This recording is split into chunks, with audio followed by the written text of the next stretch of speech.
We used the phrase proactive disclosure before the president did. I don't know if you recall that. He used it in a memo to federal agencies that was transmitted one day after he took office.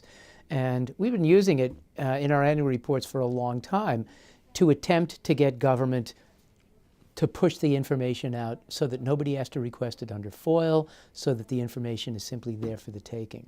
And that's what's happening now. That's what's happening throughout government. But my feeling is that the governor's website will go a long way toward pushing information out to the public, to people like you, on a routine basis, and make life easy in so many ways.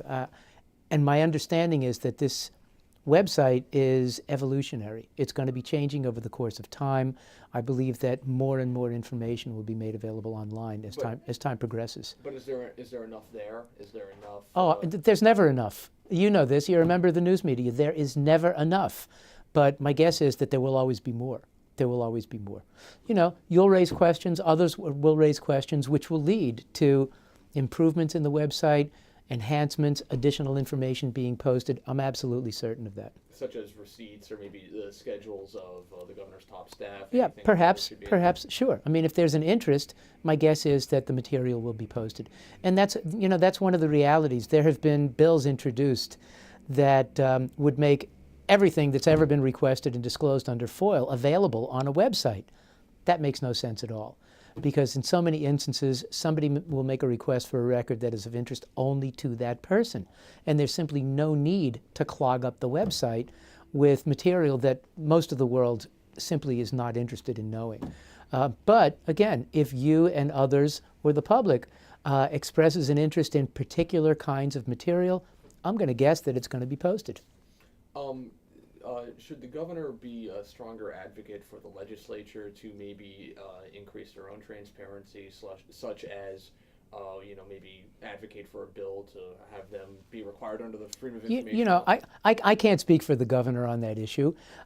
Maybe he will, maybe he won't. But it seems to me that that's an issue that should be raised with individual members of the state legislature, number one. And number two, and you probably know this, you go to the legislature's websites, the Senate and the Assembly websites. Generally speaking, I'm guessing that most of the information that you really want is there now. They have made efforts to put up on their websites the kinds of records that most people would typically be interested in obtaining.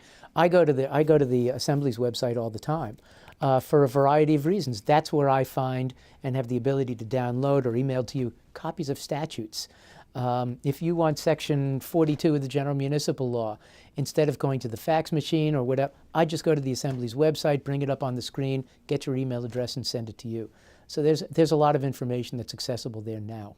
Anything else specifically that the website should have or should include over time that isn't necessarily there today? Well, to be honest with you, I don't know everything that's there. I've taken a cursory look at the website.